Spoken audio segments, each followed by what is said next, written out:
Hi, this is Stacey Eldridge with the Ransomed Heart Podcast. I'm so happy to be with you today, and today I'm going to be sharing from another portion of my new book, Free to Be Me, Becoming the Young Woman God Created You to Be.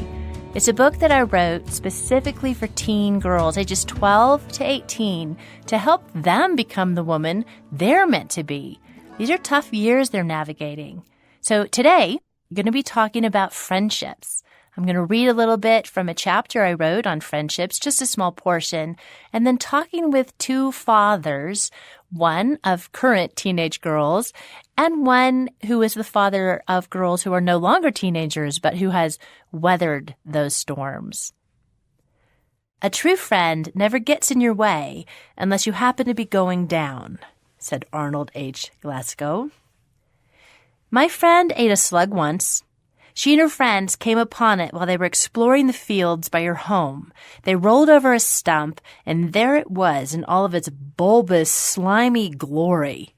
I dare you to eat it. We need friends. Of course we do. We are image bearers of the living God, and one of the best ways our feminine hearts bear His image is in our desire for relationship. We are relational to our core. Just like God, we have a deep desire and capacity for relationship. And just like God, we want to be chosen and wanted. We want to be pursued by others, not for what we can do, but for who we are. It's a good desire, and one that can get us into trouble if we aren't aware of it. People get into all kinds of trouble with peer pressure, caving in to do things, saying things, wearing things, even eating things that they don't really want to because they want to belong, be included, fit in, be a part of the group. Do it. I dare you. I was driving last summer with some gals, all of whom are really pretty and slender and smart and have a lot of friends. So, yeah, intimidating gals. I risked asking them the question, do you feel like you fit in? Looking at their lives from the outside, I expected their answers to be, yes, sure. None of them said that. All five, after a lengthy pause and with lowered voices, confessed, no, I don't. Okay, then. The cat's out of the bag. We share the feeling of being odd, weird. In our inner worlds, we feel alone. And being alone is the first thing that God named as not good.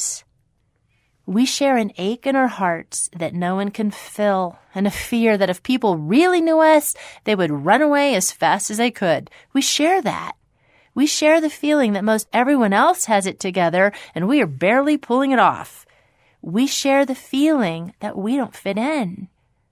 One of the reasons to read this book and even talk about it with others is to pull back the curtain on your inner world and let you know that you are not weird. You're not alone, really, honestly, and you're not meant to live alone. You need a couple of friends to share this life with. Friends are necessary. They can be hard to come by. They can wound and hurt and betray. Certainly they will disappoint sometimes. That comes with the territory of being human. Friends can also bless and enrich and deepen every experience of life with joy. C.S. Lewis said, the next best thing to being wise oneself is to live in a circle of those who are. A good friend loves you when you are hilarious and when you are hurting. A true friend loves you when you are being kind and when you are PMSing all over the place. She may not love what you are doing or the dragon you are manifesting, but she loves you. She knows who the true you is, and even in the midst of your living as an imposter to your very self, a friend calls you up and out. A friend sees who you are meant to be and beckons you to rise to the higher version of yourself. Friendship is a high and holy thing and a two-way street. Friendships are also messy. They are not for the faint of heart. I have learned a few things about friendships over the years, and where I have made mistakes, I have made colossal ones. I'd love to spare you that, as much as possible anyway. What I have learned, I offer to you. Be careful with your expectations. Sometimes I am absolutely amazed at how much Jesus loves people, Some days, most days, people can be pretty odd. We're all living on the island of misfit toys, and most of us are not even aware that one of our wheels is in the shape of a square. We bump into each other. We step on each other's toes, and then what is one to do? Friendships can be hard. They are also opposed by the enemy. They need to be fought for. Anything worth having and cherishing is. For many years, I thought that a cherished best friend would understand me at all times and enjoy all the same things I enjoy. She'd want to go to a movie when I wanted to go to a movie, and she would want to see the same show I wanted to see. She would think I was amazing and wise and justified in my mood swings. She'd be available to me whenever I called and only be encouraging and empathetic. She would be passionate about the same causes I'm passionate about. She would always get my jokes and want to eat at the same restaurant I wanted to eat at, and she would never be offended by a failure of mine. Oi. And yeah, I know. Embarrassing, right? But Oprah has Gail. Rachel has Monica. Anne in Green Gables has Diana. Aren't they that for each other? All right, I'm whining now. Actually, I'm being ridiculous because I have amazing friends who are the best. And I am learning that each of these variously gifted friends offers something of unique value that the others don't. Their very differences from each other and from me enrich my life. No one woman could possibly be everything to me. God is meeting my need for friendship, just not through one person. Some girls are blessed with a best friend, but most aren't. Most of us have a few friends who provide something we need, and we provide something they need. Our hearts are met in the many ways by the beautiful offerings of a few. I don't think a human being is actually able to bear the burden of being someone's one and only. God alone can be our one and only. God understands us all the time. He is available every moment. People don't and aren't. They have lives and schedules and a myriad of people pulling on them, and that makes them normal and not at our beck and call. Jesus calls us friend. Oh, to know him more deeply is that. I want to know him as my King and my God and my friend who enjoys me fully, accepts me completely, and loves me unconditionally, because that is who he is. Is the thought that Jesus would love to be your closest friend a new one to you? Spend some time. Ask him to become that. All right, that's a good sizable portion from the chapter on friendships. And John and Craig, thank you for joining me in the studio today. I'd love just to ask you some questions about what your experience has been of your daughters in the area of friendships. Did anything I read strike you or stir something as true? Stacey, it's so helpful to take that idea of a best friend and attach it to God and realize that the way that it manifests in our kids' lives is in multiple people. I think that really lifts the pressure off. You know, I have 3 daughters, and our oldest, Anna, who's 15, she has a close circle of friends. And at different times, she's in different phases of relationship with each of them. But together, they offer what I think people are looking for in a best friend. Mm-hmm. And so to see that she, I don't know whether deliberately or not, but to see that she isn't putting all of that in one person, I think is super helpful. It is really helpful because another thing at this age, these teenage years, our relationships can be tumultuous. Right. Yeah, Stacey, I have 2 daughters and actually a couple granddaughters fast approaching teenagehood. And I remember we would go away as a family for a weekend, and the pecking order of friendship was vulnerable to change with my daughter being gone and out of the loop, and just the pressure to always be there, to be the friend, to be on site and available. And she lived with, as a young teen, so much anxiety of what would unfold in this little pack or tribe of girls. A lot was at stake. Right. She could come back and she's out of the circle, out of the loop. Mm-hmm.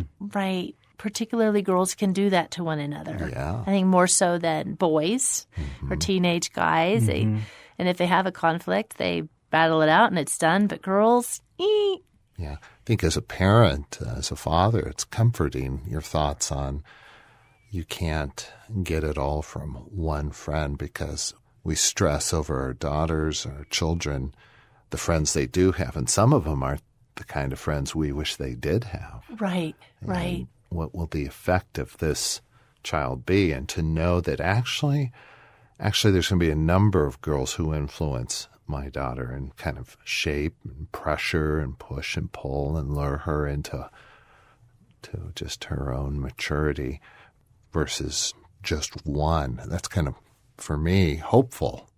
Yes. Yeah. Do you know what I mean there? I know exactly what you mean. So I have a question for you. John, you're in the throes of it. And Craig, you can remember perhaps. What would you say? Now you're talking to maybe, a bunch of teenage girls in this area of relationships and friendships. Any advice you would give them? Or to their parents? Mm-hmm. Yeah, just navigating this decade, this terrain. Yeah. I think looking back as parents, both Lori and I would say that one of the realities of our parenting that we see now that we didn't then was just parenting our daughters out of so much fear. And just fear of what could happen and the influence of others and the decisions and what they were being exposed to. And as parents, we were just frightened and parented a lot, not out of primarily a building up, nurturing, and who did God make them to be, and just fostering the work of God in them, but kind of out of fear, just a whole lot of controlling and guarding and kind of urgency that they probably picked up and fear from us. So to parents, I'd say watch out for fear. Wow, that's it's really a primary motivator. Mm-hmm. Mm. Craig, I think I would say to girls my daughter's age, it's going to be okay.